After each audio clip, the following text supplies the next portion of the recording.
And we're very much heading into the final furlong of this examination paper now. Question 20, Charles is studying the growth rate of bacteria in a Petri dish. At the beginning of the first day, there are 1,500 bacteria in the Petri dish.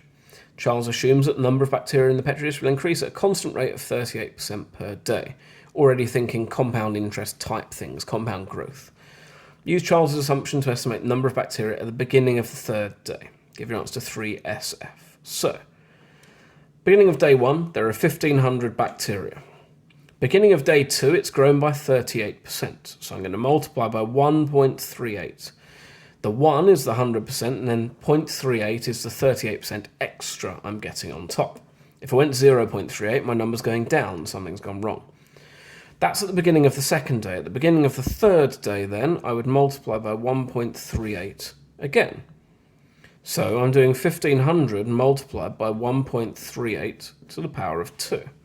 And that's your general compound growth formula. It's just worth pointing out that 2 there can be confusing. You start at the beginning of day 1, so there are 2 full time periods elapsed for the start of day 3. And then I can just type into my calculator 1,500 multiplied by 1.38 all squared. I want 3 significant figures, so that gives me, as my answer, 2856.6, but to 3SF that's 2860. 2860. Use Charles' assumption to work out at the start of which day the number of bacteria first exceeds 10,000. Now, there is a way to do this algebraically using logarithms, but we don't need to do that. We have a calculator. So, at the start of which day the number of bacteria in the Petri dish first exceeds 10,000, I'm going to use the answer button on my calculator again. I start at 1,500 at the start of day 1, and then I'm going to multiply by 1.38 at the start of day 2, and then day 3, and then day 4, and then day 5, and then day 6, and then day 7. And so it is day 7.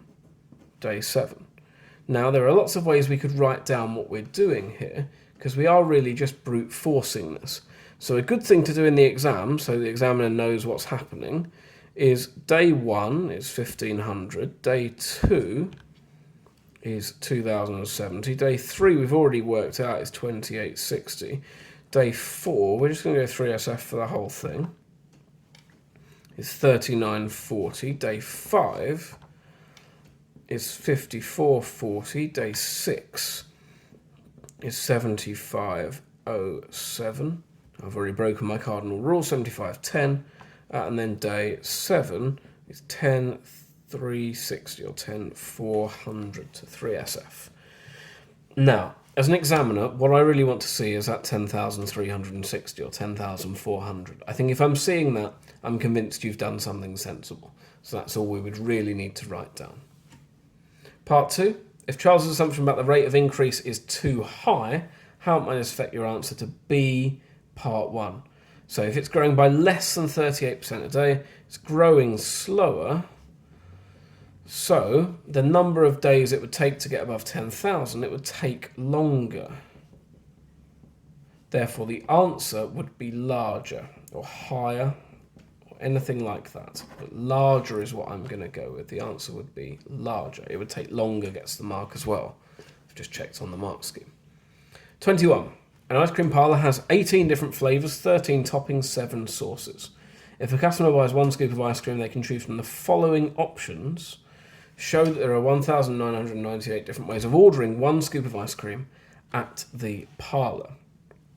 So that's very exciting, because this uses both our product rule and our summation rule, which isn't often a thing that we get to see in the examinations. So our product rule states that the total number of ways to do one thing and another is the product of their individual outcomes. What I mean by that is if I toss a coin and roll a dice, there are 2 ways to get an outcome for the coin, 6 for the dice, so there are 2 times 6, 12 possible total outcomes. So we can look at that in this case then for 1 flavour and 1 topping. There are 18 ways to choose a flavour, and there are 13 ways to choose a topping. So there are 18 times 13 ways to get 1 flavour and 1 topping.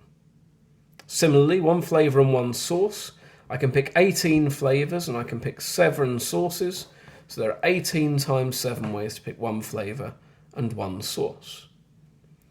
And then finally, one flavour, one topping and one sauce. There are 18 ways to pick my flavour, 13 ways to pick my topping, 7 ways to pick my sauce. A much bigger number than the other two, as we expect, because there's a whole extra variable being played around with.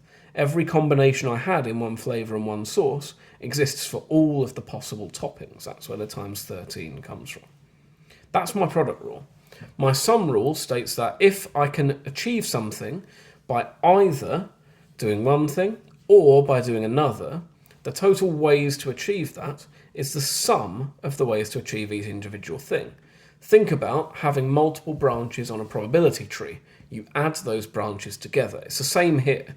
I can either have one flavour and one topping, or one flavour and one sauce, or one flavour, one topping and one sauce. So the ways to do all of these things possibly is just to add them all together. And that gives me, I am hoping, when I type into my calculator, 18 times 13 plus 18 times 7 plus 18 times 13 times 7, 1,998. And that's good. I know I've got 3 marks in the exam, and what the examiner's looking for is those calculations laid out very clearly.